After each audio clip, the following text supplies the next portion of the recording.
পাঁচ দফা দাবিতে রাজধানীতে সমাবেশ করছে বাংলাদেশ জামায়াত ইসলামী সহ ৮ দল। দুপুর ২টায় রাজধানীর পল্টন মোড়ে এই সমাবেশ শুরু হবে।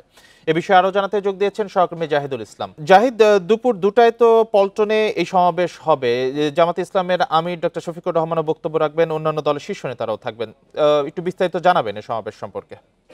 জামাতের যেই সমাবেশটি যেখানে হবে সেখানে কিন্তু আমরা অবস্থান করছি এবং এই জামাত থেকে শুরু করে যে ৮টি দল আজকে এই সমাবেশে অংশগ্রহণ করবে তারা কিন্তু তাদের নেতাকর্মীরা এখনই আসতে শুরু করছেন কিছু কিছু। তবে আমরা কিছুক্ষণ আগে জামাতের নেতাকর্মীদের সঙ্গে কথা বলেছিলাম, তারা আমাদেরকে জানিয়েছেন যে তাদের যে আজকের যে সমাবেশ সেটি শুরু হবে দুপুর ২টায় এবং ২টা থেকে বিকেল ৪টা পর্যন্ত চলবে। যেহেতু রাস্তায় মানুষের ভোগান্তি না হয় সেজন্য কিন্তু আগে থেকে বলা হয়েছে যে দুপুর ১টার আগে আসলে তারা কার্যক্রম শুরু করবেন না। যে স্টেজ তৈরির যে কাজ রয়েছে সেই কাজ তারা আসলে শুরু করবেন ১টার পরে। এবং আমরা এখানে দেখতে পেয়েছি এখানে প্রচুর পরিমাণে চেয়ার রাখা আছে। যারা এখানে সমাবেশে অংশগ্রহণ করবেন, যারা সামনের সারিতে বসবেন স্টেজটির সামনে, তারা কিন্তু এই চেয়ারগুলোতেই বসবেন এবং সেগুলো আগে থেকেই সাজিয়ে পাশে রাখা হয়েছে। যেটা কিন্তু তারা আপাতত চাচ্ছেন না যে রাস্তা বন্ধ করতে। তারা রাস্তা বন্ধ করার যে বিষয়টি না করা পর্যন্ত নেতাকর্মীরা রাস্তার আশেপাশে অবস্থান করবেন। এবং আপনারা দেখতে পাচ্ছেন যে আমার সামনে যে ৮ দলের যে আজকের কর্মসূচি, সেই ৮ দলের নেতাকর্মীরা কিন্তু আসতে শুরু করেছেন। কিছু কিছু মানুষ এখনই রাস্তার পাশে অবস্থান করছেন এবং আমরা কিছু নেতাদের সঙ্গে কথাও বলেছি, তারা আমাদের জানিয়েছেন যে রাস্তার যে পশ্চিম দিকে আসলে তাদের স্টেজটি হবে এবং স্টেজের সেখান থেকে কিন্তু বিভিন্ন ধরনের নির্দেশনা নেতাকর্মীদেরকে দেওয়া হবে। এবং আজকের যেই গণসমাবেশটি রয়েছে সেখানে কিন্তু ৮টি দল অংশগ্রহণ করছে। আপনারা জানেন সেটি জামাত সহ ইসলামী আন্দোলন রয়েছে, খেলাফত মজলিস রয়েছে, বাংলাদেশ খেলাফতে পার্টি রয়েছে, গণতান্ত্রিক পার্টি রয়েছে এবং আরো ৩টি পার্টি রয়েছে, যারা সবাই মিলে আসলে আজকের সমাবেশটি পরিচালনা করবেন। এবং